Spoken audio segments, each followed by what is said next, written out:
पहले जरा सुन लें जनाब शहबाज शरीफ साहब का, जो उन्होंने शाह महमूद कुरैशी साहब के बयान के हवाले से जो बात कही थी सऊदी अरब, यानी वो कश्मीर पर शाह महमूद कुरैशी का बयान था, इमरान खान की वो पॉलिसी थी।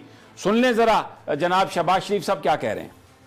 फिर हमारे एक इंतहाई करीबी दोस्त सऊदी अरब से के बारे में जो वजीर खारजा ने जो कुछ कहा वो इतना गैर मुनासिब था कि जो अकल जो है वो दंग रह गई कि एक मंजा हुआ आदमी इस तरह की बात किस तरह कर सकता है। अच्छा, इस सारे मामले में पाकिस्तान पीपल्स पार्टी भी पीछे नहीं है।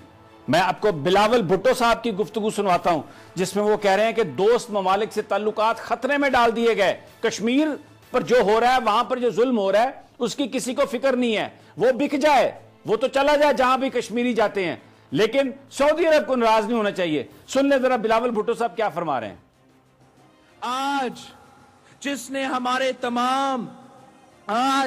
इसने हमारे तमाम दोस्त ममालिक के साथ ताल्लुकात खतरे में डाल दिए हैं।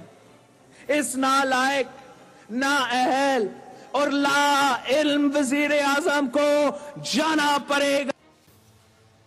देखें, इस नाअहल वजीर आजम को जाना पड़ेगा, ताल्लुकात खतरे में डाल दिए हैं। ये बात सऊदी अरब गवारा नहीं कर सकता था कि वजीर आजम पाकिस्तान कश्मीर के हवाले से या पाकिस्तानी रियलिटीज़ के हवाले से कोई मौक़िफ़ इख्तियार करें, OIC को एक्टिव लाने की कोशिश करें। और फिर जो हाथ पाकिस्तान ने चाइना के साथ मिलाया, जिसमें प्राइम मिनिस्टर इमरान खान ने यह कह दिया कि पाकिस्तान का मुस्तकबिल सिर्फ चाइना के साथ है, तो सऊदी अरब के ताल्लुकात तो बहुत ज़्यादा अमेरिका के साथ हैं, अमेरिका के बहुत ज़्यादा ताल्लुकात इंडिया के साथ हैं। और फिर बिलियंस ऑफ डॉलर्स की इन्वेस्टमेंट सऊदी अरब इंडिया में कर रहा है। पाकिस्तान के जो गवादर पर जो रिफाइनरी की इन्वेस्टमेंट करनी थी सऊदी अरब ने, वो अब इन्वेस्टमेंट वहां पर सऊदी अरब पाकिस्तान में नहीं कर रहा।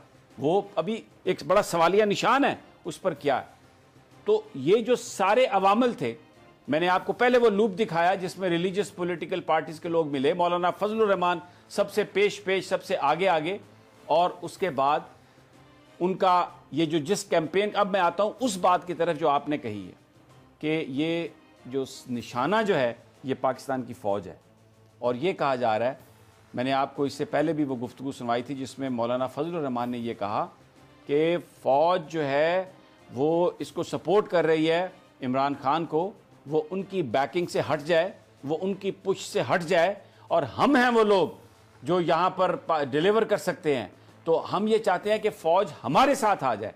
तो एक तरफ तो ये कह रहे थे कि ये सिलेक्टेड हैं, यानी निशाना पाकिस्तान की फ़ौज को बनाना था, क्योंकि पाकिस्तान की फ़ौज इमरान जो इलेक्टेड गवर्नमेंट है उसके साथ खड़ी थी। और इस बात को मत भूलिए, एक और बात राना ताहिर साहब, कि जो यमन की लड़ाई है उसमें पाकिस्तान की फ़ौज, हमारे दोस्त ममालिक चाहते थे कि वो उसमें मदाखलत करे, जबकि पाकिस्तान की जो रियलिटीज़ थी, यहाँ पर जो फैसला हुआ जिसमें पार्लियामेंट भी इस्तेमाल हुई, ये फैसला किया गया कि पाकिस्तान की फ़ौज, जहाँ तक सऊदी अरब की जो वहाँ पर जो मुक़द्दस मकामात हैं, जहाँ तक उनकी हिफाजत का ताल्लुक है, तो ये पाकिस्तान की फ़ौज अपना फ़र्ज़ समझती है और उसके लिए हर तरह की कुर्बानी देगी।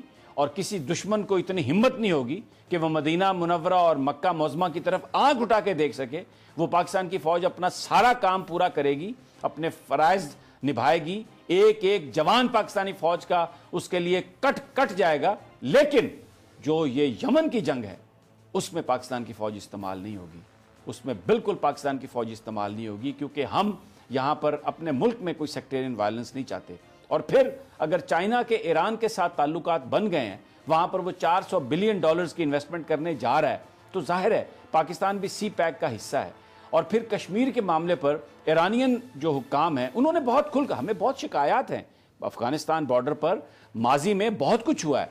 वो जो कुलभूषण जाधव है वो भी ईरान से ही ऑपरेट करता था, वो तहफ़्फ़ुज़ात अपनी जगह पर। लेकिन इस सारी सूरत हाल में बहुत सारे जो मामलात थे उनमें ईरान का जो रोल था वो बड़ा कुलैदी था, बड़ा एक ज़बरदस्त रोल था। लेकिन एक और बात भी राना साहब जो बहुत ज़्यादा प्रॉब्लमेटिक है, क्योंकि हम पिछले 7 दहाइयों से अमेरिका के इन्फ्लुएंस में हैं। अमेरिका ने यहाँ पर, चाहे वो ब्यूरोक्रेसी है, चाहे वो पाकिस्तान के इदारे हैं, चाहे वो पाकिस्तान की जुडिशरी है, उसमें अपने कल्ट कायम किए हैं। मैं आपको अपनी पर्सनल ये बात बता रहा हूँ कि जिस वक्त मैंने ट्रैवल किया एम्बेसडर हॉलब्रूक के साथ अमेरिका से पाकिस्तान, और बड़ी रिस्पॉन्सिबिलिटी के साथ ये मैं बात बता रहा हूँ कि उस वक्त मुझे खुद कहा एम्बेसडर हॉलब्रूक ने कि जाना है हमने वहाँ पर चीफ जस्टिस इफ्तिखार चौधरी को मिलने के लिए, उसको मुबारकबाद देने के लिए और उसको पैगाम देने के लिए। ये पैगाम किसका था और चीफ जस्टिस इफ्तिखार चौधरी को किसने बहाल कराया था, ये माजी की बातें, लेकिन आज इन चीज़ों की बड़ी रेलेवेंस है कि वो टर्की के जो सफारतकार थे उनके पास भी आए सऊदी सफारतकार रिपोर्टेडली, और उनसे उन्होंने कहा कि आप पाकिस्तान को वोट ना दें। तो टर्की के सफारतकार ने यह कहा कि पाकिस्तान, आप कह रहे हैं कि वोट ना दें, ये सारी दुनिया पाकिस्तान के खिलाफ चली जाए, एक वोट भी पाकिस्तान के पास ना हो, टर्की पाकिस्तान को वोट देगा। तुर्की पाकिस्तान के साथ खड़ा है। और आपको पता है कि सऊदी अरब के अंदर जो तुर्की की प्रोडक्ट्स हैं उसको बैन किया गया है। जो पाकिस्तान के साथ तुर्की की जो मोहब्बत है, और तुर्की उन ममालिक में शामिल है जो ये कहता है, वज़ीर-ए-आज़म इमरान खान और तैयब अर्दवान ने ये बात मिलकर कही कि ये आप सऊदी अरब से कहा कि आप इस्लामी ममालिक को लीड कर रहे हैं, आपकी एक मरकजी हैसियत है, लेकिन आपने OIC को अपना गुलाम बना के रखा हुआ है, तो या तो आप इफेक्टिव हो जाएं, नहीं तो फिर हम इसको इफेक्टिव करेंगे। ये बात पसंद नहीं आई सऊदीज को, और उन्होंने जो टर्क प्रोडक्ट्स हैं उनका भी बैकआउट करने की बात की है और वहां पर पाबंदी लगाई हुई है। लेकिन आप देखें कि तुर्की ने पाकिस्तान का कितना साथ दिया, ये कहा कि दुनिया साथ छोड़ जाए, लेकिन तुर्की पाकिस्तान के साथ है। हमीद साहब, इस वक्त